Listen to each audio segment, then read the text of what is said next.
here we are, New York's Grand Central Station, where in just moments the Game Over Shakin crew would have to put down a routine that might determine whether they ever get to see the garden floor. You see, a member of the MSG staff would be there to evaluate, to check them out to see if they were ready, worthy of the garden floor. We've been through this routine a million times now, so I really don't see any problem with it. I mean, the guys are tight. I mean, at first, of course, when you just start now, you get a little nervous, but after a while of doing this, I think they're ready to go out there. We're ready to go out there and do our thing. As usual, Grand Central Station, one of the busiest spots in the world, was packed. And by showtime, we had some of them wondering, what the heck is shaking?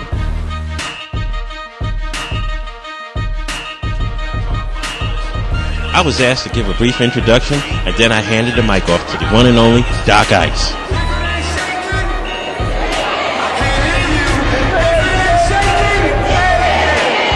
The gang took the floor, but were those looks of confidence or nervousness? Well, there's no turning back now. They started off with the dance routine that they had hopefully perfected in less than a week. Then Propane hit him with his version of the chicken noodle soup, and from that point on, it was on. Felito was as smooth as ever. Razor was the next one up. No problems here. And then it was easy, hitting him with the double slip and slide once over the head. So far, so good. Kian's up next, hits him with the slow-mo, straight into the Matrix. Everybody so far has been on point. One thing about the solo routines, everybody was given specific instructions not to try anything new in front of the audience. Only practiced and well-rehearsed routines would be accepted or to be attempted. But rah-rah is rah-rah. And while rah-rah hit him with the rah-rah and the slip and slides, rah-rah added one thing that we weren't ready for. Rah-rah did his version of the swim. Against the rules, but Rara put it down as usual. Closing the show, and as usual, given the longest amount of time to solo, was the chosen one. Coach Carlos cheered him on, while I looked sick and nervous. The chosen didn't disappoint. A double Sukanya straight into the Dirty Bird. Whoa, what was that?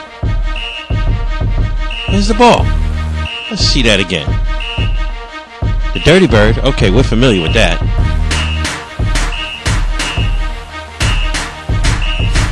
Drops the ball, 1-point toe tap, flips the ball up the back of his shirt without looking, using just his feet. The chosen never, ever disappoints. Always something new. Hats off to the chosen one. What did he have to say? At Grand Central Station, it was a beautiful thing. It was a great thing to be a part of in the first place. We had the 3 shows we were able to do, and it got better each time. That's what happens when you perform. I mean, there were a lot of things that went wrong that were beyond the control, but we're able to handle it and come through as a team, as professionals. That's what we are. That's what the Shakin team does. The only thing left now for the Shakin crew to do was to close the show, and to close it in style, to close it with the same enthusiasm and the same professionalism that Doc Ice, Propane, and E. Jones had trained him to do in such a short period of time.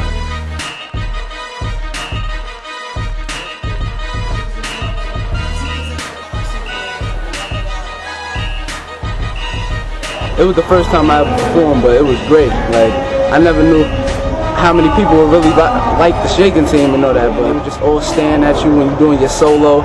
Things like that was crazy. It was a great time. We were over at Grand Central Station over in the Vanderbilt area, and we had 3 performances. The first one just was absolutely nuts. We had a great crowd, and in fact, they saw a great performance, but probably our best performance was the second one. With the performance at Grand Central Station behind us, the question still remained. Was the hard work, the energy, the time, the effort, all of the practices, was it worth it? I mean, remember, we didn't even have a practice facility. Sometimes we were practicing outside in temperatures 50 degrees and less. And then we had to call in one of our aces, one of our trump cards, the one and only Doc Ice, to join us for the second season of the Shakin Project to help us put it down. Was Piero's routine that he choreographed, was it hot enough? Remember what the dream was. This was all about making it to the garden floor. getting our opportunity to step on that floor and put it down for $19,000. Were we good enough? Well, we got an answer to that question, and all I can say is the drama continues.